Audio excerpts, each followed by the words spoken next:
রাজধানী মালিবাগে ফ্লাইওভারের গার্ডার ধসে এক শ্রমিক নিহত। ঘটনা তদন্তে 3 সদস্যের কমিটি গঠন, নির্মাণ প্রতিষ্ঠানের গাফিলতিকে দোষারোপ। ভারতের সাথে স্বাধীনতা সার্বভৌমত্ব বিরোধী কোন চুক্তি জনগণ মানবে না, হুঁশিয়ারি ফখরুলের। সরকারের বিরুদ্ধে ভুল তথ্য দিয়ে বিভ্রান্ত করার অভিযোগ। বাংলাদেশে আইএসের উপস্থিতি ইস্যুতে আবারও বিতর্ক। সিঙ্গাপুর ভিত্তিক গবেষক গুণারত্নের বক্তব্য তার নিজস্ব, বললেন আইজিপি। দায়িত্বের 1 বছরের মূল্যায়নে মিশ্র অনুভূতি দুদক চেয়ারম্যানের, বললেন ব্যবহার হবেন না রাজনৈতিক হাতিয়ার হিসেবে।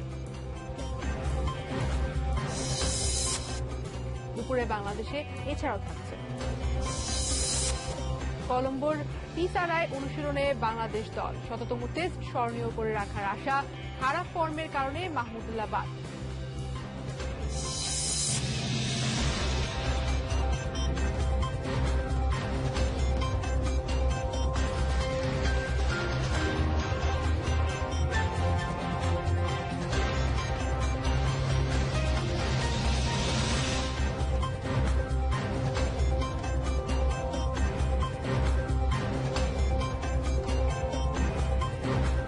এছাড়াও দেশ বিদেশে আরো খবর থাকছে দুপুরে বাংলাদেশের শেষ ঘন্টাতেও। সাথে থাকছি আমি টুম্পা হাসান এবং সঙ্গে আছে আরো আমি শামসুজ্জোহা। এতক্ষণ শিরোনামগুলো দেখে নিচ্ছিলেন, এবার পুরো খবরে যাচ্ছে। রাজধানীর মালিবাগ ফ্লাইওভারের গার্ডার ধসে এক শ্রমিক নিহত হয়েছেন, আহত হয়েছেন প্রকৌশলী সহ 3 জন। রাত 2টার দিকে রেলগেটের কাছে ক্রেন দিয়ে তোলার সময় ফ্লাইওভারের গার্ডার নিচে পড়ে যায়, এতে চাপা পড়েন কয়েকজন। রেল লাইনের ওপর গার্ডার পড়ে থাকায় ট্রেন চলাচল প্রায় 4 ঘন্টা বন্ধ থাকে। রাত তখন প্রায় 2টা। রাজধানীর মালিবাগ রেলগেট সংলগ্ন ফ্লাইওভারের গার্ডার ক্রেন দিয়ে তোলার কাজ করছিলেন শ্রমিকরা। হঠাৎই ছিটকে পড়ে গার্ডারটি, চাপা পড়েন শ্রমিক সহ কয়েকজন। দেখি কি একটা শব্দ পাইলাম, ঝড় তুফানের মতো পড়লো। টানা দেওয়া ছিল 2 মাথায়, ওই টানাটা আগে কাটছে ওই পেশারটা, পরে যখন এই টানাটা যখন কাটছে না তখনই এইটা পড়িয়ে গেছে, কারণ ওটার সাইডে তো সাপোর্টিং দেওয়া নাই। এতে আহত হয় শ্রমিক স্বপন, নুরনবী, প্রকৌশলী পলাশ সহ আরো একজন। পরে তাদের ঢাকা মেডিকেলে নেওয়া হলে সেখানে মৃত্যু হয় খণ্ডকালীন শ্রমিক স্বপনের। যে একটা পা কাইতে গেছে আর কয়েকটা রড ঢুকছে এই মাজার নিচে পর্যন্ত, নাকি পুরো একদম হয়ে গেছে। এখন তারা নাকি বলতেছে ঢাকা মেডিকেল পাঠাইছে। 2 জনকে আমি নিজে দেখছি যে ওরা পড়ে আছে এবং তাদের পা, 2 জনের পা এখানে এখনো আটকায় আছে, 2টা পা। ওদেরকে হসপিটালে নিয়ে গেছে, কিন্তু আমি অন্য লোকদের কাছে শুনলাম যে আগে আরো 2 জনকে হসপিটালে নিয়ে যাওয়া হয়েছে। এই ঘটনায় উত্তেজিত জনতা ফ্লাইওভার নির্মাণকারী প্রতিষ্ঠান তমা কনস্ট্রাকশনের এক কর্মকর্তার উপরে হামলা চালায়। তাদের শাস্তির দাবিতে বিক্ষোভ করে শ্রমিকরা। পরে ফায়ার সার্ভিসের 3টি ইউনিটের সহায়তায় রেল লাইনে পড়ে থাকা গার্ডারটি অপসারণ করা হয়। 4 ঘন্টা বন্ধ থাকার পর স্বাভাবিক হয় রেল চলাচল। আমাদের প্রাথমিক ধারণা যেটা, সেটা হচ্ছে যে তারা কাজ করতে করছে এবং এখানে কিছু পাবলিক এবং তাদের কিছু ওয়ার্কার এরা মিলেই আহত হচ্ছে। তো একটা গার্ডার আসলে অনাকাঙ্ক্ষিতভাবে উপর থেকে নিচে পড়ে গেছে, যার কারণে আমাদের রেল লাইন ব্লক ছিল। ব্লক থাকার কারণে মূলত আমাদের এখানে ফার্স্ট ট্রেন ছিল 4:40 মিনিটে। সেই 4:40 থেকে আমাদের ট্রেন চলাচল প্রকৃতপক্ষে বন্ধ হয়েছে। বিক্ষুব্ধ শ্রমিকদের অভিযোগ, এর আগেও এ ধরনের দুর্ঘটনা হলেও সতর্ক হয়নি ফ্লাইওভার নির্মাণকারী এই প্রতিষ্ঠানটি। আহমেদ রেজা, যমুনা নিউজ, ঢাকা। এদিকে গার্ডার ধসে হতাহতের ঘটনা তদন্তে এলজিআরডির অতিরিক্ত প্রধান প্রকৌশলীর নেতৃত্বে 3 সদস্যের কমিটি গঠন করা হয়েছে। ঘটনাস্থল পরিদর্শন করে দক্ষিণ সিটি কর্পোরেশনের মেয়র বলেছেন, দোষীদের ছাড় দেওয়া হবে না। প্রত্যেকটি বিষয়ে অবস্থান সরকারের সুস্পষ্ট এবং অত্যন্ত পরিষ্কার। মাননীয় মন্ত্রী বলেছেন দ্রুততম সময়ের মধ্যে তদন্ত কমিটির রিপোর্ট প্রদান করতে হবে। তদন্ত কমিটির রিপোর্টের পর যথাযথ ব্যবস্থা গ্রহণ করা হবে। দর্শক, এই মুহূর্তে ঘটনাস্থল অর্থাৎ রাজধানী মালিবাগ রেলগেট এলাকায় আমাদের সহকর্মী আতিক বিন মান্নান সকাল থেকে সংবাদ সংগ্রহ করছেন। আমরা আর মৌচাকে আছেন আতাউল কাউসার, আমরা তাদের কাছে যাচ্ছি। প্রথমে যাচ্ছি আতিক বিন মান্নানের কাছে। আতিক, রাত 2টায় ঘটনা ঘটেছে, প্রায় 12 ঘন্টা সময় পার হয়ে গেল, এখন এসে পরিস্থিতি কেমন? স্বাভাবিক অবস্থার জন্য কি কি পদক্ষেপ এখন পর্যন্ত নেওয়া হলো?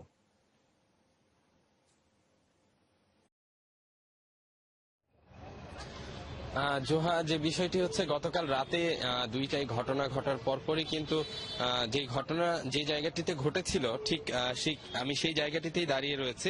এই জায়গাটিতেই কিন্তু সেই গার্ডারটি পড়েছিল এবং এটি রাস্তা সহ যে রেল ক্রসিংটি রয়েছে রেল লাইনের উপরে পড়েছিল এবং তারপরই রেল কর্তৃপক্ষ কিন্তু প্রায় 2 থেকে 3 ঘন্টার চেষ্টায় সেই গার্ডারটিকে সরিয়ে নিতে সক্ষম হয় এবং সেই 2 থেকে 3 ঘন্টা কিন্তু রেল যোগাযোগ একদমই বিচ্ছিন্ন ছিল এবং সেটি সরিয়ে নেওয়ার পরে পুনরায় রেল যোগাযোগ চালু হয়। আমি আজকে সকালে এই ঘটনাস্থলে এসেছি এবং তখন যেটি দেখেছি যে উৎসুক মানুষ এখানে ভিড় করেছিল এবং এরপরে বেলা 12:30টার পরে ঢাকা দক্ষিণ সিটি কর্পোরেশনের মেয়র সাইদ খোকন তিনি ঘটনাস্থলে এসেছিলেন এবং তিনি পুরো এলাকাটি পরিদর্শন করেছেন, গণমাধ্যম কর্মীদের সাথে কথা বলেছেন। সে সময় কিন্তু তিনি বলেছেন যে ইতিমধ্যেই 3 সদস্যের একটি তদন্ত কমিটি গঠন করা হয়েছে এবং তদন্ত কমিটিকে অতি দ্রুত সময়ের মধ্যে তদন্ত প্রতিবেদন দিতে বলা হয়েছে এবং সেই তদন্ত প্রতিবেদনে তিনি বলেছেন যারাই দোষী হোক এই ঘটনার পিছনে যাদের দায় রয়েছে তাদের বিরুদ্ধে কঠোর ব্যবস্থা নেবে সরকার, এমনটি তিনি জানিয়েছেন এবং সেই সাথে যারা ক্ষতিগ্রস্ত হয়েছেন তাদের ক্ষতিপূরণের কথা বলেছেন। তবে জোহা, যে বিষয়টি হচ্ছে যে এই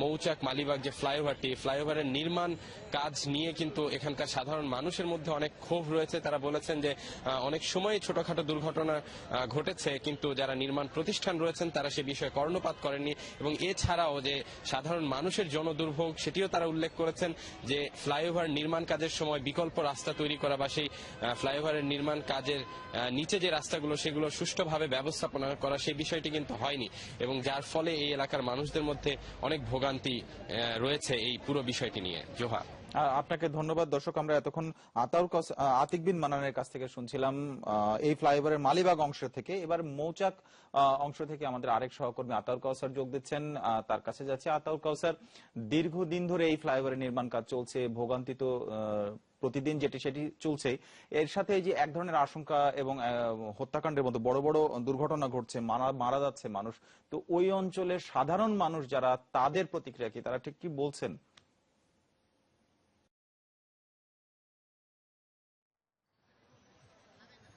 মূলত এই অঞ্চলের মানুষের প্রতিক্রিয়া, তারা যে কথাটি বলছেন যে তাদের ভোগান্তির আসলে কোনো সীমা নেই। এই ফ্লাইওভার নির্মাণ শুরু থেকে এখন পর্যন্ত একাধিকবার সময় বাড়ানো হয়েছে, একাধিকবার নির্মাণ কাজের সময় নিয়ে টালবাহানা করা হয়েছে। অর্থাৎ তারা বলছেন, তাদের অভিযোগ যে এটি আসলে ঠিক কবে যে নির্মাণ শেষ হবে সেটির কোনো সুস্পষ্ট কোনো তারিখ তারা এখনো পর্যন্ত পাচ্ছেন না এবং ভোগান্তির যে বিষয়টি সেটি ক্রমান্বয়ে বাড়ছে। অর্থাৎ সেই ফ্লাইওভার নির্মাণের শুরুতে যে ভোগান্তির বিষয় ছিল সে ভোগান্তি কিন্তু এখনো পর্যন্ত কমেনি, বরঞ্চ নানান দিক দিয়ে ভোগান্তির বিষয়টি বেড়েছে। আমি তো দেখাতে চাই যে সড়কটিতে আমি রয়েছি, অর্থাৎ মগবাজার থেকে মৌচাকে আসার যে অংশটি, এখানে রাস্তার অবস্থাটি আপনি দেখছেন। একটি দোতলা বাস আসছে এবং এই বাসটি আসলে এখানে আসার পরে একটি গর্ততে যে পরিমাণ সে তার চাকাটি ডেবে যাচ্ছে, ছোট গাড়ির জন্য এটি আসলে একটি মৃত্যু ফাঁদ, এটি বলছেন এখানকার মানুষজন। এবং এর আগে আমি যেমনটি দর্শকদের জানিয়েছিলাম যে এই বড় রাস্তাটির কিন্তু যে অংশটিতে চলাচলযোগ্য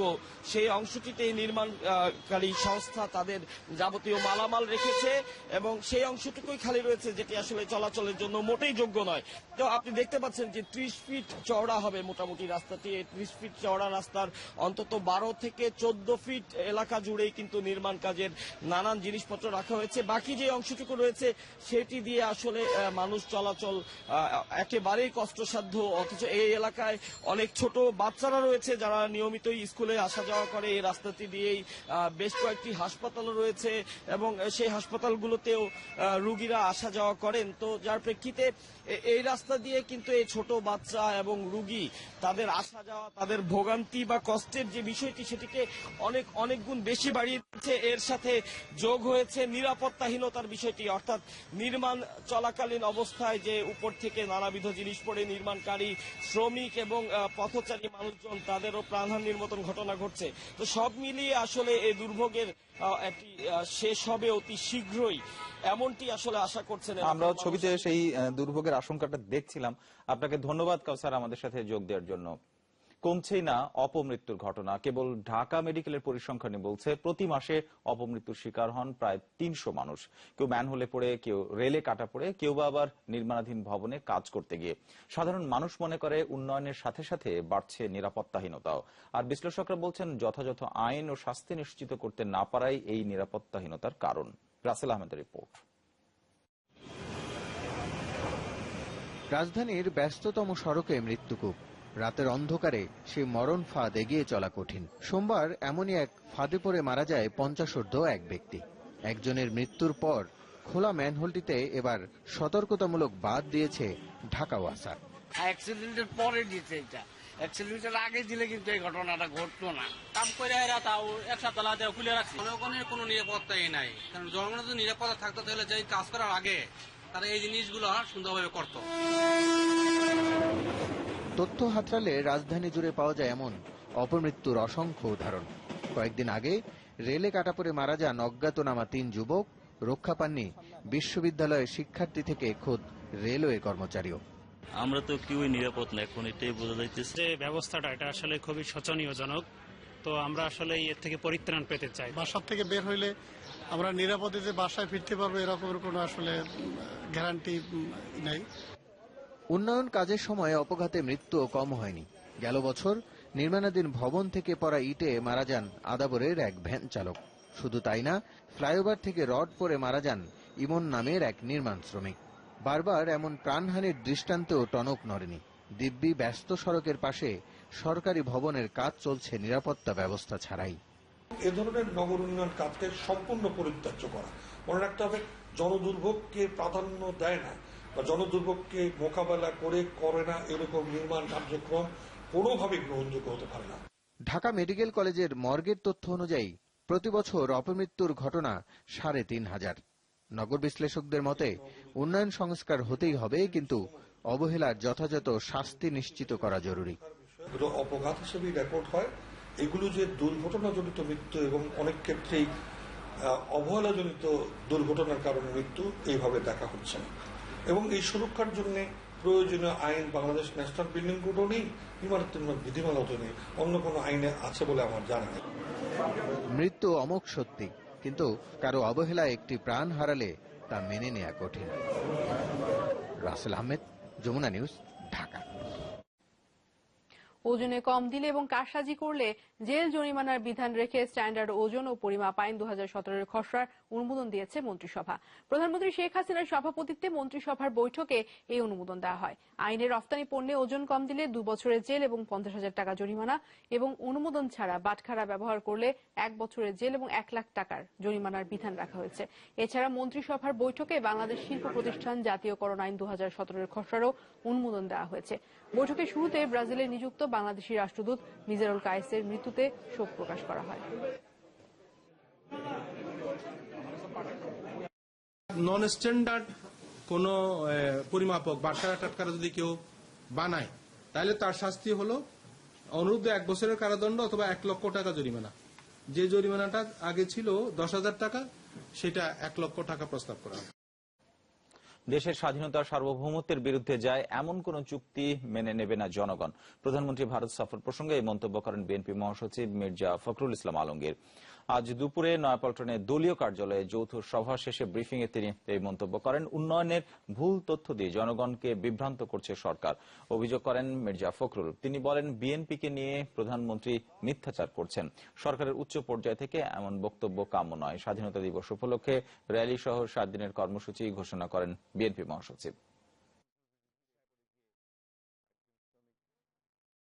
ট্রানজিট দিয়ে দেওয়া হয়েছে, আপনার নদী পথে, নৌপথে, স্থল পথে যাতায়াতের সব ব্যবস্থা করা হয়েছে। বাংলাদেশ এখন পর্যন্ত একটি সুবিধাও পায়নি। তিস্তার পানি এবং অন্যান্য নদীর পানি ছাড়া এই দেশের মানুষ কিন্তু অন্য কোন চুক্তি মেনে নেবে বলে মনে হয় না। বিশেষ করে বাংলাদেশের স্বাধীনতা সার্বভৌমত্বের প্রশ্ন যেখানে জড়িত থাকবে, বিশেষ করে বাংলাদেশের অস্তিত্বের প্রশ্ন যেখানে জড়িত থাকবে। বাংলাদেশে আন্তর্জাতিক জঙ্গি সংগঠন আইএসের উপস্থিতি ইস্যুতে আবারও বিতর্ক শুরু হয়েছে।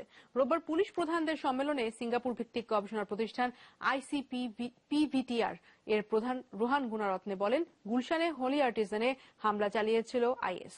এটি গুণরত্নের নিজস্ব মত, এমন দাবি করে আইএস উপস্থিতি নাকচ করে দিয়েছেন পুলিশ মহাপরিদর্শক একেএম শহীদুল হক। বিতর্কটা শুরু থেকেই, কারণ ঘটনার কয়েক মিনিটের মধ্যেই হামলাকারীদের ছবি উঠে যায় আইএসের আমাক নামক ওয়েবসাইটে। শঙ্কা তৈরি হয় বাংলাদেশে আইএসের মতো জঙ্গি সংগঠনের শক্ত অবস্থান নিয়ে, কিন্তু আইন শৃঙ্খলা বাহিনী ও সরকারের পক্ষ থেকে বরাবরই এমন শঙ্কা নাকচ করে বলা হয় জঙ্গিরা সব এদেশীয়, আইএস বা আল কায়েদার মতো জঙ্গি সংগঠনের কোনো অস্তিত্ব নেই বাংলাদেশে।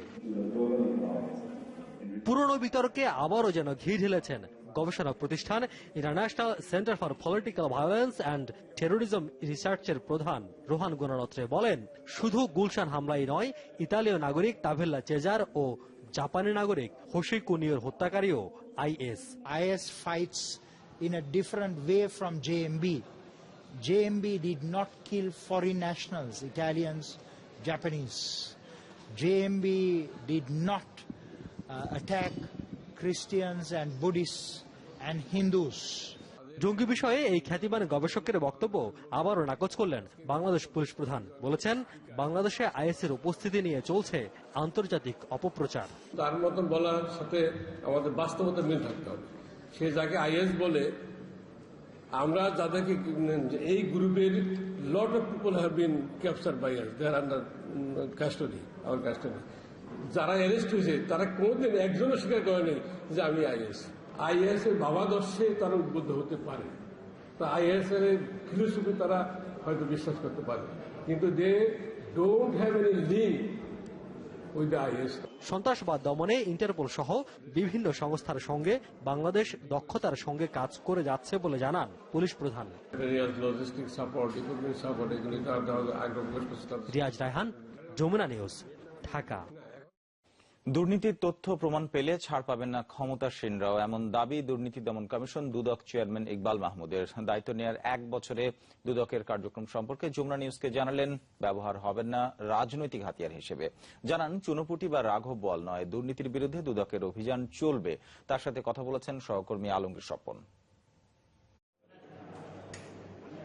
আমলা হিসেবে সরকারি কাজে দীর্ঘ অভিজ্ঞতা নিয়ে 1 বছর আগে যোগদান দুর্নীতি দমন কমিশনে। তখন প্রতিষ্ঠানটি অনেকটা দায়মুক্তি কমিশন হিসেবে বেশ সমালোচিত। আমরা অমিতাভ বচ্চনের সে আন্ধা কানুন, আমরা কোনো লোকের মুখের দিকে তাকিয়ে কোনো কাজ করতে চাই না। 1 বছর পর দুদকের কার্যক্রম মূল্যায়ন করতে গিয়ে মিশ্র অনুভূতি চেয়ারম্যানের। খুব বেশি যে কিছু আমরা করতে পেরেছি সেটা বোধহয় না, তবে কিছু যে করতে পারি নাই সেটা ঠিক না। সবাইকে আমরা বার্তা দিতে চেয়েছিলাম, নোবডি ইজ আনটাচেবল। এর অংশ হিসেবে শুরু হয় গ্রেফতার অভিযান।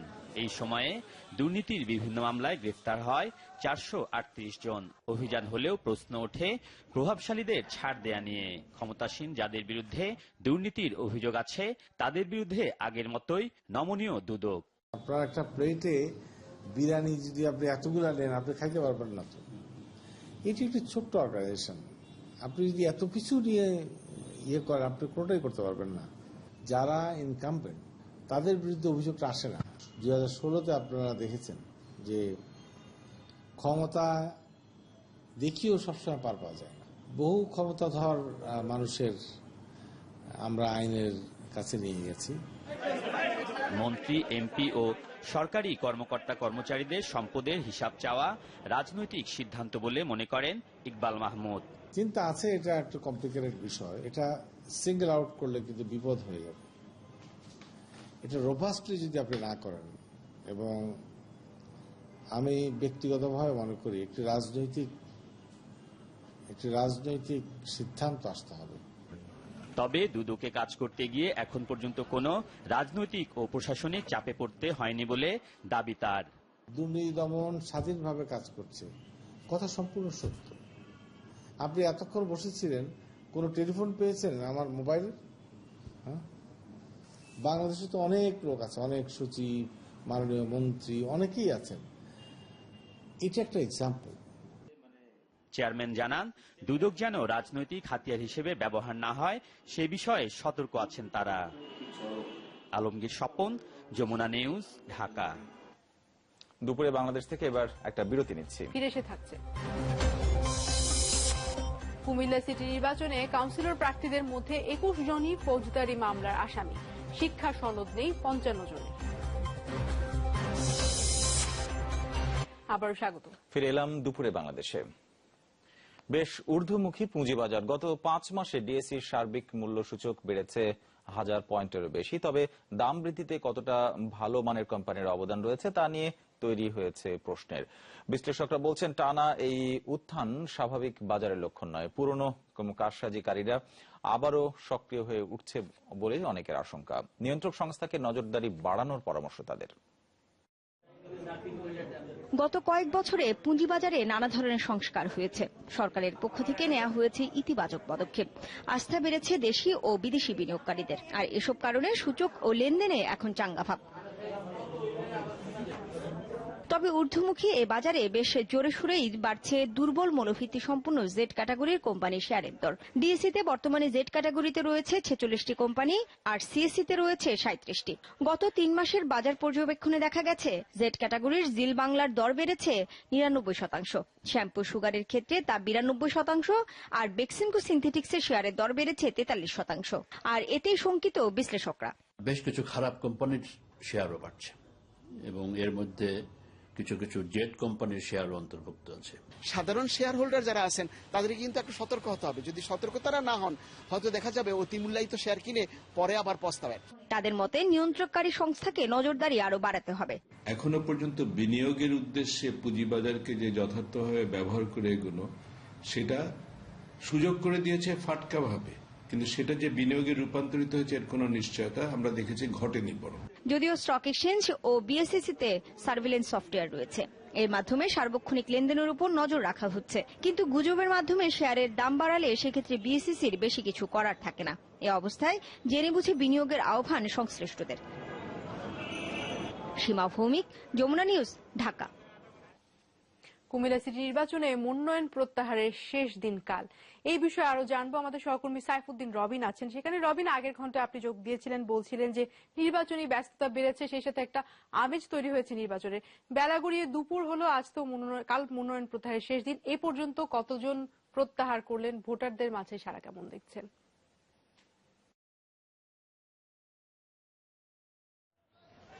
এখন পর্যন্ত আসলে প্রত্যাহারের ঘটনা ঘটেনি।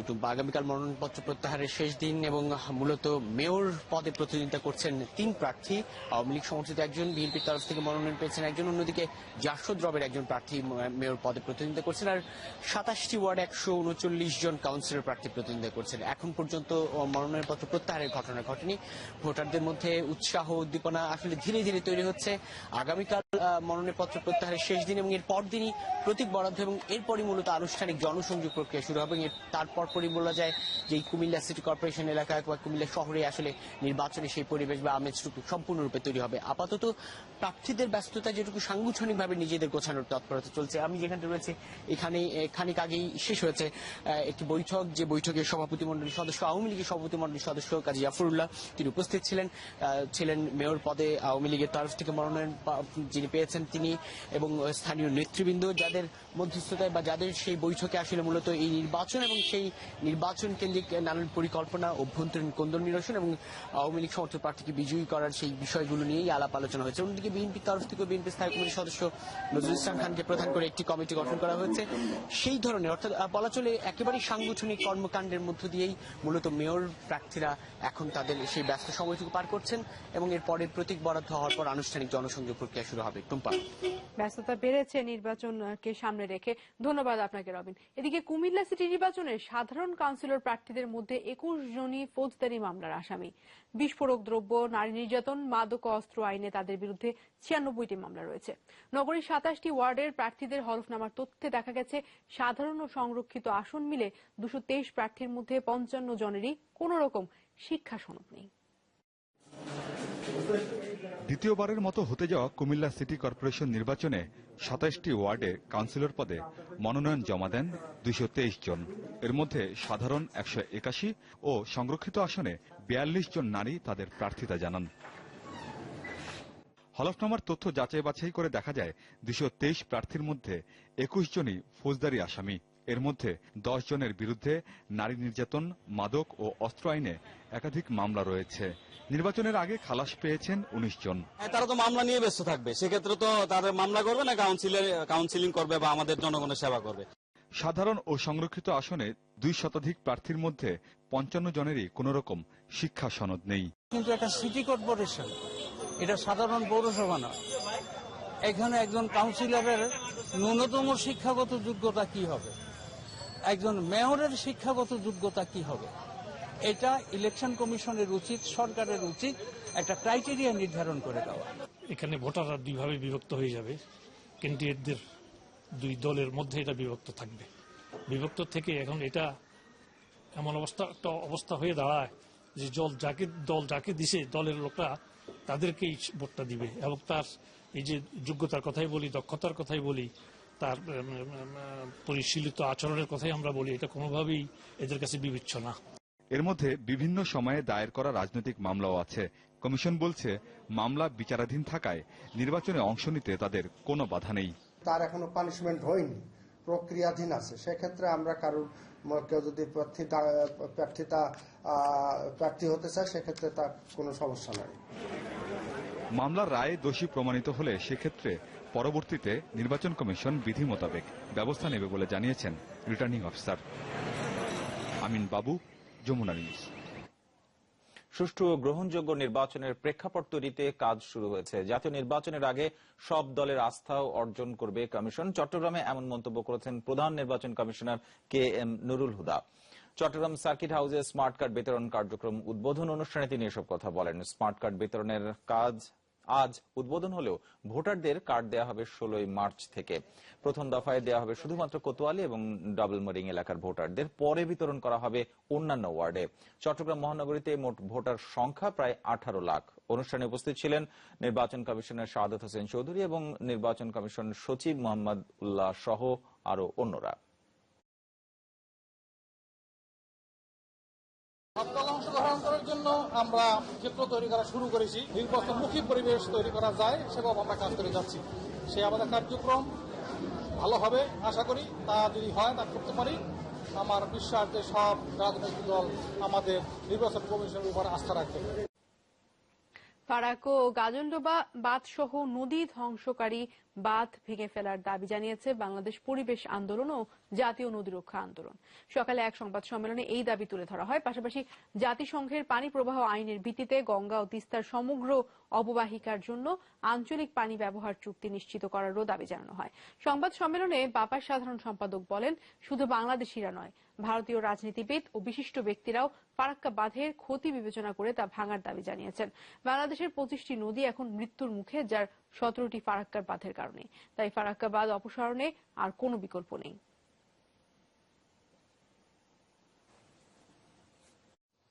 নদীর ভিতরে বাঁধ দেওয়া যাবে না। তারা এখনো বাঁধকে পূজা করেন সবাই মিলে। দেশের সমস্ত 2 দেশের, আমাদের বাংলাদেশ বলেন, ভারত বলেন, চীন বলেন, আমেরিকা ছিল সব বাঁধের দেশ। তারা হাজার হাজার বাঁধ তৈরি করেছে। এখন প্রায় 3000 বাঁধ তারা খুলে দিয়েছে আমেরিকায়। কিন্তু এখন যে জিনিস পশ্চিমা জগৎ এখন অবহেলা করছে বা প্রত্যাখ্যান করছে, আমরা সেগুলিকে ধরে বসে আছি।